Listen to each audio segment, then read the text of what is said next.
We are celebrating Asian American, Native, Hawaiian, and Pacific Islander Heritage Month. Page is continuing to acknowledge all the contributions made by members who identify as part of this heritage group. So it's really exciting to be talking to you, Tushar, as you're our healthcare sector leader. Welcome and thank you again. Thank you for thinking of me. I know there are many other people in the firms. I'm excited to kind of dive in.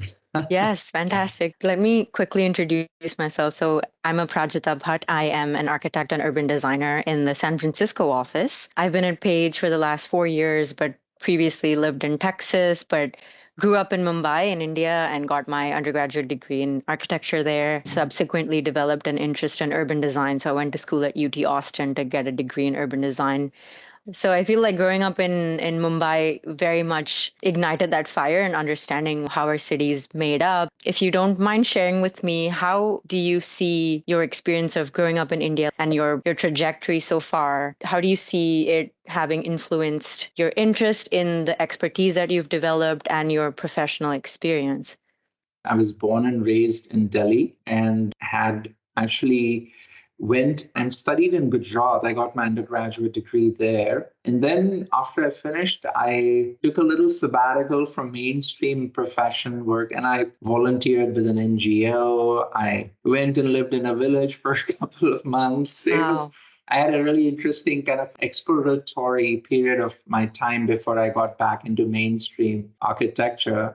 And really, for me, it all started at home. And I really feel blessed that I grew up in a household where my mom was a professor of political science and an artist, and my dad was a structural engineer. So, as you can imagine, it's a great recipe where critical thinking meets a balance of creativity and social discourse. That really sort of, I would say, was so foundational in the values that I sort of inculcate or were inculcated in me. And I think had a lot to do with me finding my passion for architecture.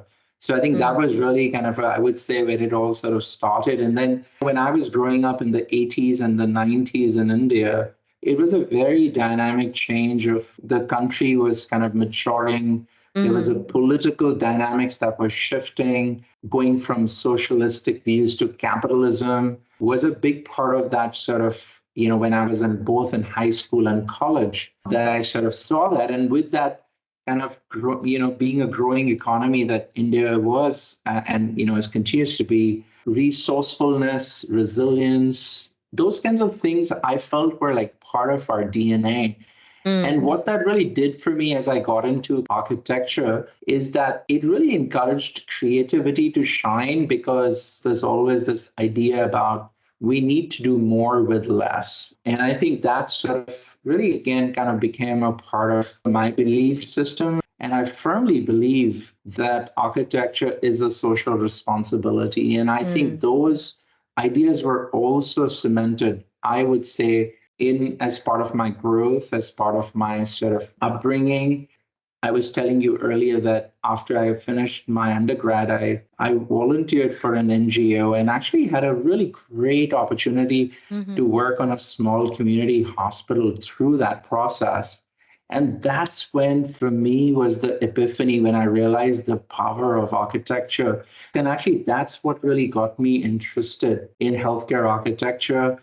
Wow, what a story. I definitely resonate so much with you about architecture as a social responsibility because that's kind of what urban design is challenging. It's like, what is the civic realm? What are the in-between spaces that architecture is framing? And how are they serving public? How are they serving the common person? And what can we do to elevate that, even though you may not be able to use the facilities in a shiny new building, but it offers you something at the ground plane that is for everyone. So I completely resonate. And I personally also been interested in sort of the therapeutic aspect of spaces and the healing and completely kind of following with you on that vulnerability and how spaces can actually contribute to your sense of wellness. It's that in between is so much important because you create space with a purpose and sometimes with a program. But I feel that in between spaces can do the magic. Circulation, we always say, is king. But I think Yeah, circulation is the place where there's sometimes those interactions happen and really can bring space alive in that sense.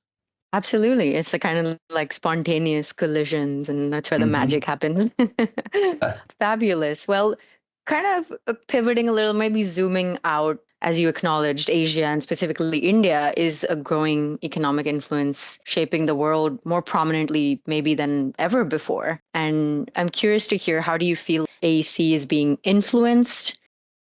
Actually, I've read recently, I was on the AI website actually just registering for a conference, and I came across this statistic from NCAR which said, I think it's like approximately like 28% of people that are now taking their ARE or their Hmm. registration exam, almost 16%, I believe, are Asian in that, Wow. which is like a dominant percentage of people taking that. And what really that tells me, Prajita, is that there's a growing pipeline of Asian professionals that are Hmm. committing to our industry. The fact that I'm seeing that level of promise of kind of a growing percentage, that sort of gives me a lot of hope of seeing that there is a lot more that we will begin to see of the Asian community coming into our profession. So that's probably the first thing that comes to mind.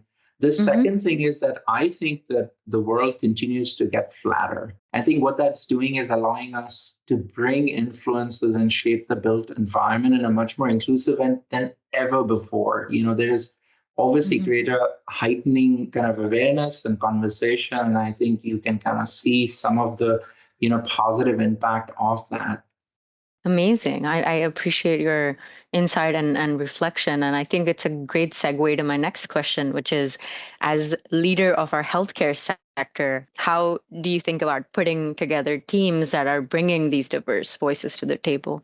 Thinking about our firm, we are an integrated practice, right? Hmm. And I think being an integrated practice allows us to bring voices from expertise, from the Hmm. practice side, from disciplines, but also, I believe, from regional connections or even project experience. Because when we are pursuing projects, it always sort of begins with like, hey, do we have the right experience? Do we have the right Mm. project experience? So let's say project that you're going to be on the team, you've really worked on this particular type of building or program or urban design, endeavor. And I think you fit from that perspective. But then, Hmm. you really, well, this is going to be in New York City. Well, you're in San Francisco. We really want to have some voices that understand the ground plane, right? Yeah. The contextual relationship is so important. So I think I feel kind of fortunate that I have been given this opportunity to be able to lead with such a broad perspective of members and teams and tools